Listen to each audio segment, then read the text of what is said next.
A design flaw and inadequate training led to a fire on new Staten Island Ferry. This is from G Captain, and it was published on July the 30th of 2024. A new passenger ferry's engine design and insignificant training for engineering crews resulted in a fire on board a Staten Island ferry in 2022, the National Transportation Safety Board has reported. On December the 22nd, 2022, a fire erupted in the engine room of the Sandy Ground passenger ferry while it was navigating New York Harbor with 884 people on board.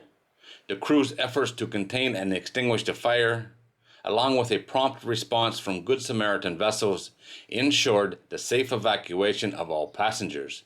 The incident caused $12.7 million in damage to the ferry.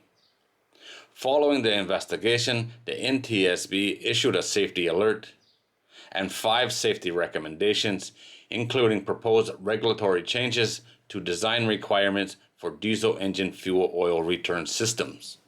According to the NTSB, the fire was triggered when oilers on the Sandy Ground closed both day tank fuel oil return isolation valves while managing fuel oil levels, causing the fuel oil system to overpressurize.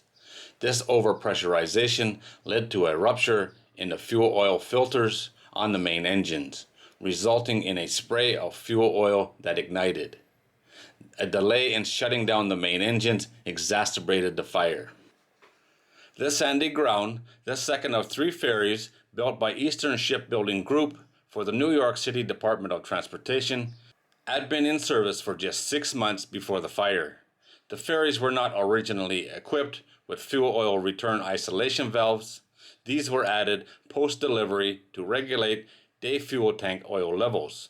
However, the vessel lacked a mechanism to relieve pressure in the fuel oil return lines if both valves were closed, leading to the overpressurization.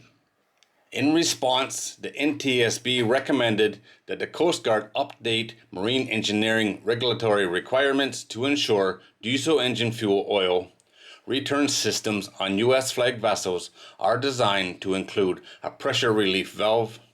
The NTSB also urged the Coast Guard to develop interim design guidance to prevent overpressurization. The investigation also revealed that engineering crew members were inadequately trained on the new class of ferry fuel systems. They did not receive follow-on training after the installation of the fuel oil return isolation ball valves on the Sandy Ground. Unlike other Staten Island ferries, the new vessels lacked relief valves in their fuel oil return systems.